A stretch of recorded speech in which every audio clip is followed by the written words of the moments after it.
नमस्कार मित्रांनो, स्वागत आहे तुमचं आपल्या यूट्यूब चॅनलमध्ये. तर मित्रांनो, बैलगाडा क्षेत्र एका वेगळ्या वळणावर जातं की काय, असं आज बोलण्याची वेळ आली आहे.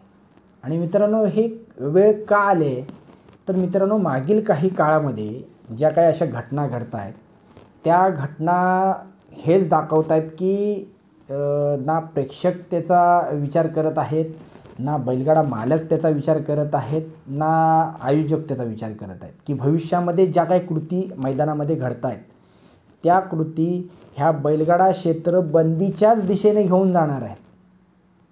मित्रांनो, कित्येक वर्ष बैलगाडा शर्यत आपलं बंद होतं.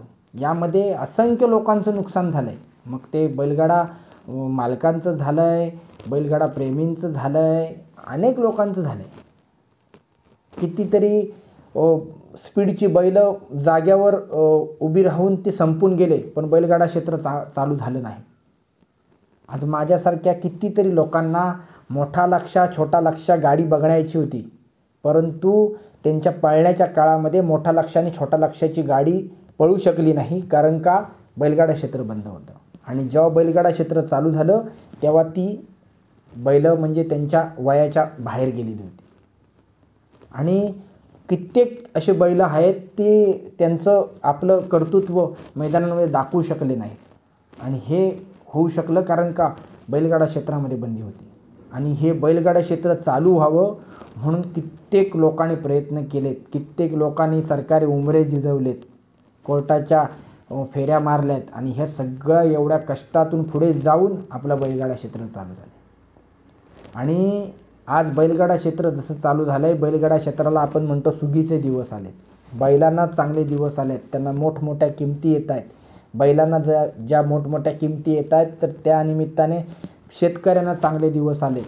बैलगाडा क्षेत्र ज्या ज्या ठिकाणी भरत आहेत, त्या ठिकाणी सर्वसामान्य माणसं जे काही छोटे मोठे धंदेवाईक व्यावसायिक आहेत, त्यांच्यासाठी चांगले दिवस आलेत. आज आयोजकांसाठी चांगले दिवस आलेत. आणि हे बैलगाडा क्षेत्र असं चांगल्या प्रकारे चालू असताना काही लोक त्याला एका वेगळ्या वळणावर न्यायचा जाणून बुजून प्रयत्न करतायत की काय करतायत हे त्यांनाच समजत नाही. मित्रांनो, आणि हा मुद्दा आज चर्चेचं कारण म्हणजे काय की परवा दिवशी पनवेल ओवळे गावामध्ये एक बिनजोडची शर्यत झाली. आणि ही बिनजोडची शर्यत झाली, एका बाजूला होता मथुर आणि विमान, आणि दुसऱ्या बाजूला होता सुंदर आणि बादल. आणि ही शर्यत पार पडली आणि या शर्यतीमध्ये सुंदर आणि बादल ही जोडी विजयी झाली. दोन्ही गाड्या चांगल्या पळाल्या, चारही नंदी चांगले पळाले, परंतु त्या नंदींचा काही रोलच नाही. हे त्याच्या पाठीची फिरणारी काही लोक आहेत ना, ह्यांचं काहीतरी वेगळंच चालू असतं. एक दिवस ना त्या नंदींना सोडून ह्यांना पळवायला पाहिजे, मग त्यांना समजेल की नेमकं बैलगाडा शर्यत म्हणजे आहे का. बैलगाडा शर्यत झाली की काय त्यांचं वेगळंच. तुम्ही जर ऑनलाईनमध्ये ज्या काही शर्यत चालू असतात तिथं तुम्ही बघितलात तर त्या ऑनलाईनवाल्यांचं काही वेगळंच चालू असतं. ते काही लोक वेगळ्या बैला ट्रोल करत असतात, काही बैल वेगळ्या बैलाला ट्रोल करत असतात. अरे मित्रांनो, ते महादेवांची नंदी आहेत, महादेवाचं वाहन म्हणतो, देवाचं वाहन म्हणतो, आणि त्यांच्यावर कसल्या टीका करताय तुम्ही. काही काही लोक एवढे घाण शब्दात टीका करतात ना की आपण ते बोलू पण शकत नाही. मित्रांनो, जर एखाद्या परमेश्वराच्या नंदीला तुम्ही जर एखादे वाईट शब्द बोलत असाल तर तुम्हाला असं वाटतं की परमेश्वर तुम्हाला काहीतरी चांगलं तुमच्या आयुष्यात घडू देईल. कुठेतरी जाऊन विचार करा की आपण काय करतोय. बैलगाडा क्षेत्राला आपण चांगल्या गोष्टी देतोय की वाईट गोष्टी देतोय. कोणतरी एक मूर्ख असेल, तो टीका करत असेल म्हणून आपण जाऊन पण त्यांच्या नादाला लागून वेगवेगळ्या काहीतरी टीका करायचा. तो काहीतरी ह्या बैलाला बोलतोय म्हणून आपण तो ज्या बैलाला बोलत नाही त्या बैलाला बोलायचं. ह्याच्यातून बैलगाडा क्षेत्र कुठल्या वळणावर जाणार आहे सांगा ना. आज त्या शर्यतीमध्ये दगडफेकीचा प्रकार झाला ओवळे गावामध्ये. आणि या ओवळेच्या मैदानामध्ये दगडफेकीचा जो प्रकार झाला आहे तो बैलगाडा क्षेत्राला कुठे घेऊन जाणार आहे सांगा ना. बैलगाडा क्षेत्र मोठं करण्याच्या दिशेने घेऊन जाणार आहे की बैलगाडा क्षेत्र बंदी करण्याच्या दिशेने घेऊन जाणार आहे. आज ह्या ज्या काही घटना घडतात, आता ह्याच्यामध्ये बरेचसे लोक म्हणतात की ह्याच्यामध्ये बरोबर कोण आहे, बरोबर चूक कोण आहे. तर मित्रांनो बघा की बरेचसे लोक म्हणतात की राहुल भाईंचा एक व्हिडिओ काल जाहीर झाला आहे, त्याच्यामध्ये ते हातवारे करून समोरच्या माणसांना काहीतरी हे करतायत. तर ते म्हणतात की त्यांनी तसं केल्याच्यामुळे इकडून दगडफेक झाला. काही लोक नेटवर येऊन सांगतायत की जयेश पाटील जे आहेत त्यांचा ह्या बिनजोडशी काही संबंध नसताना त्यांनी येऊन मैदानामध्ये जल्लोष केला आणि त्यातून दगडफेक मथुरच्या फॅन फॉलोअर्सवर करण्यात आला आणि त्यातून ही भानगड झाली आणि त्यातूनही हा वाद झाला.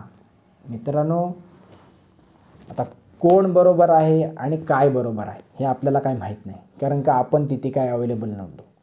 परंतु कोण बरोबर आहे आणि कोण चुकीचं आहे याच्यापेक्षा ह्या ज्या घटना घडत आहेत या बैलगाडा क्षेत्राला बरोबर आहेत की बैलगाडा क्षेत्राला चुकीचे आहेत ह्याचा आधी पहिला विचार करणे गरजेचं आहे. कारण का तुमच्यामुळे बैलगाडा शर्यत नाही आहे. आज बैलगाडा शर्यतीच्यामुळे तुम्ही आहात, आज त्या बैलांच्यामुळे तुम्ही आहात.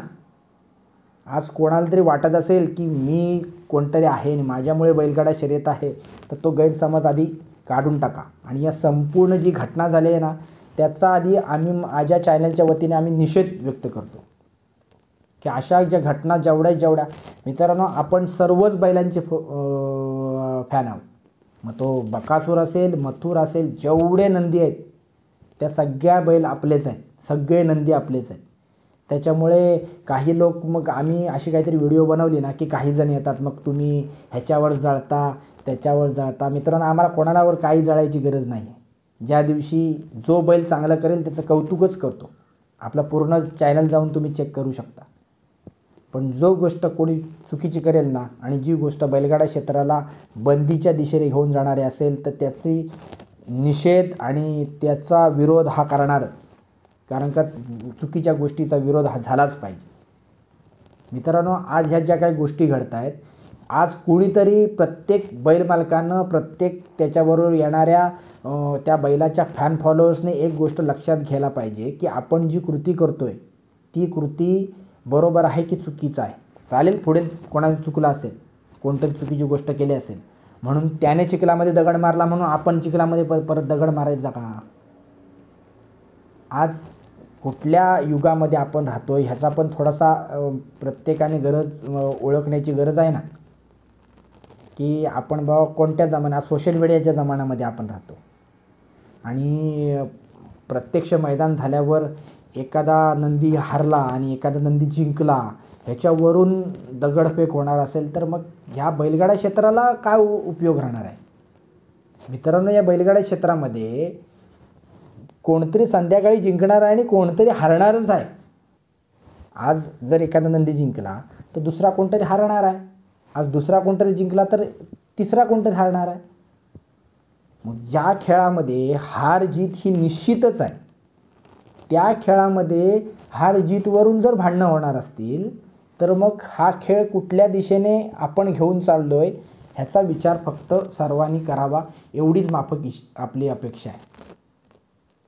मग ह्याचा विचार बैलमालकांनी करावा, ह्याचा विचार जे कोणते दगडफेक करणारे समर्थक होते त्यांनी करावा. आणि मग तुम्ही बरोबरच होतो आणि मी चुकीचाच, समोरचा चुकीचा होता हे सगळे मांडणाऱ्यांनी करावा की कोण बरोबर आणि कोण. उद्या बैलगाडा शर्यत बंद झाली ना मग घरात बसा. कुठे घेऊन चाललो आहे आपण बैलगाडा शर्यत तेच समजायला मार्ग नाही. मित्रांनो, सगळ्यांना विनंती असेल कळकळीची की ह्याच्यातून कुठेतरी सगळ्यांनी सुधरा. सगळ्यांनी आपण कोणत्या गोष्टी केल्या पाहिजेत, कोणत्या गोष्टी नाही केल्या पाहिजेत, कोण बरोबर आहे कोण चुकीचं आहे याच्यापेक्षा आपण बैलगाडा क्षेत्र कसं काय योग्य तऱ्हेनं पुढे नेता येईल ह्याचा विचार पहिला केला पाहिजे. आणि नंदींवर टीका करणे थांबवा. तुमचे आपापसात काही गैरसमज वैर काय असेल तर तुम्ही आपापसात कसा राहील आणि तो मैदानामध्ये कसा येणार नाही, तो वैयक्तिक कसा येणार नाही, त्याचा कुठेतरी तोटा बैलगाडा क्षेत्राला कसा होणार नाही ह्याचा कुठेतरी जाऊन विचार करा आणि ह्या बैलगाडा क्षेत्र असंच पुढं चालू राहण्यासाठी मदत करा. आणि मित्रांनो, एवढं जर आपण करू शकत नसू ना आणि ज्यांना हे बैलगाडा क्षेत्र म्हणजे काय समजत नसेल ना तर त्यांना कळकळीची विनंती असेल की तुम्ही बैलगाडा क्षेत्रापासून लांब राहा. कारण का तुमच्या एका चुकीच्यामुळे ज्या लोकांनी हे बैलगाडा क्षेत्र चालू करण्यासाठी जे काय अहोरात्र मेहनत केली आहे ना त्या सगळ्या अहोरात्र मेहनतीवर पाणी फिरणार आहे. तुमच्या ह्या कृतीच काही लोक बघत बसलेत की तुम्ही या करा की लगेच त्या घेतो आणि सुप्रीम कोर्टात नेऊन देतो की बघा हे बैलगाडा क्षेत्र असं आहे, अशा अशा प्रकारे वळणावर चाललं आहे, तुम्ही परत ह्या बैलगाडा क्षेत्रावर बंदी घालून टाका. त्याच्यामुळं सगळ्यांना विनंती आहे की हे जे काही झालं आहे, आता झालं आहे ते झालं आहे, ते जास्त चिघळत बसू नका.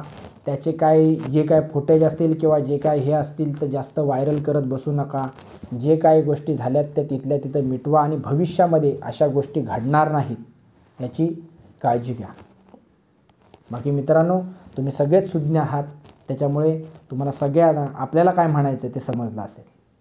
बाकी याबद्दल तुमचं काय मत आहे हे आम्हाला कमेंट करून नक्की कळवा. आणि हा व्हिडिओ आवडला असेल तर व्हिडिओला नक्की लाईक करा, शेअर करा आणि आमच्या चॅनलवर नवीन असाल तर बैलगाड्याविषयी अशाच जलद घडामोडी जाणून घेण्यासाठी आमच्या चॅनलला नक्की सबस्क्राईब करा. धन्यवाद.